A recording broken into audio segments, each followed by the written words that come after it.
Welcome to the Literature Podcast. This is a podcast that was made for the course of Introduction to Literature, a self-guided course. And in this episode, we're going to discuss what is the relationship between culture and literature. So, in order to get involved in this type of question, we need to ask ourselves whether literature has an influence on culture or whether culture has an influence in literature. And so for this, we have, of course, various perspectives. The answer will never be quite objective, but it depends on the type of author that we're talking about. In this case, we have two major scholars, Kawalti and Debreceni. So on the one hand, Kawalti says that culture has an influence on literature, and thus culture it is it is the instant reflection of what's going on in society that the writer takes in hand, whether it's talking about fiction or non-fiction, and he delves into the cultural topics that he lives and represents them in the literature piece.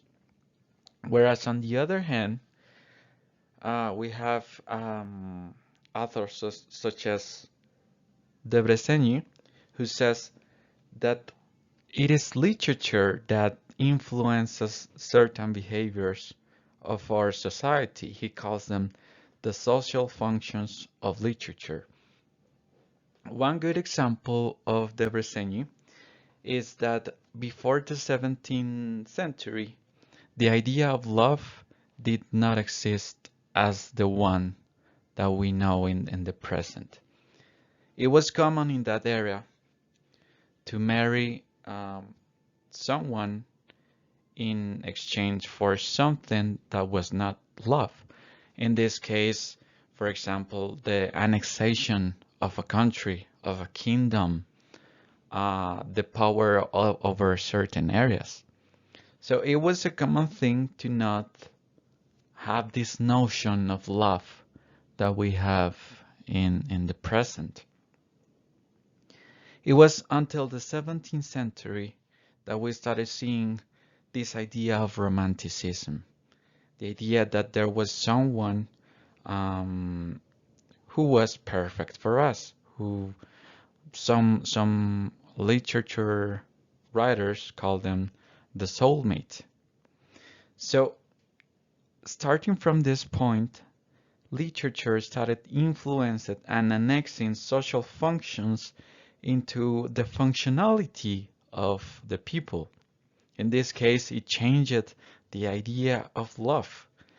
And Debreceni talks about also how literature can be divided into entertainment and purposeful stories.